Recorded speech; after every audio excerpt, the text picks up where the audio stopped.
நீ சைவமா வைணவமா என்ற வீடியோ மூலம் ஒட்டுமொத்த தமிழக மக்களின் வெறுப்புக்குள்ளான அமைச்சர் பொன்முடி மீதான சொத்து குவிப்பு வழக்கு இன்று சென்னை உயர்நீதிமன்றத்தில் விசாரணைக்காக வந்தது. இந்த வழக்கை நடத்தி கொண்டிருந்த நீதிபதி ஆனந்த் வெங்கடேஷ் அவர்கள் திடீரென பொன்முடியின் சமீபத்திய சர்ச்சைக்குரிய பேச்சு பற்றி அரசு தரப்பிடம் வினா எழுப்பினார்.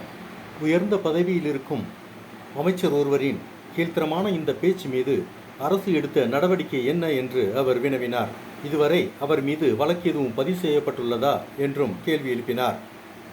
இதற்கு பதிலளித்த அட்வொகேட் ஜெனரல் PS ராமன் அவர்கள் அவர் மீது இதுவரை 4-5 புகார்கள் வந்திருப்பதாகவும் அவைகளை காவல் நிலையத்திற்கு அனுப்பும் பணியில் ஈடுபட்டுள்ளதாகவும் தெரிவித்தார். இதற்கு பதிலளித்த நீதிபதி ஆனந்த் வெங்கடேஷ் அவர்கள் ஒன்றுக்கு மேற்பட்ட வழக்குகள் பதியப்பட்டால் வழக்கு நீர்த்து போய்விடும் என்றும் ஒரே வழக்காக பதிவு செய்ய வேண்டும் என்றும் அறிவுறுத்தினார்.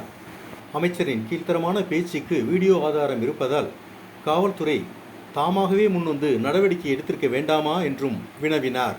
இதே கீழ்த்தரமான பேச்சை வேறு எவராவது பேசியிருந்தால் அவர் மீது இதுவரை எத்தனை வழக்குகள் அரசு பதிவு செய்திருக்கும் என்றும், ஆனால் அமைச்சர் பொன்முடி மீது இதுவரை வழக்குகள் பதிவு செய்யாமல் இருப்பது அதிர்ச்சி அளிப்பதாகவும் நீதிபதி ஆனந்த் வெங்கடேஷ் அவர்கள் தெரிவித்தார்.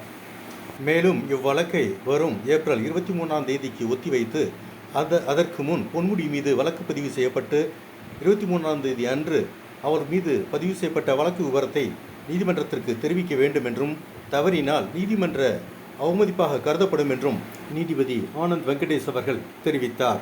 இதற்கிடையே வழக்கறிஞர் ஜெகநாத் என்பவர் பொன்முடியை அமைச்சர் பதவியில் இருந்து உடனே நீக்க வேண்டும் என்று பொதுநல வழக்கு ஒன்றை சென்னை உயர்நீதிமன்றத்தில் தொடர்ந்துள்ளார்.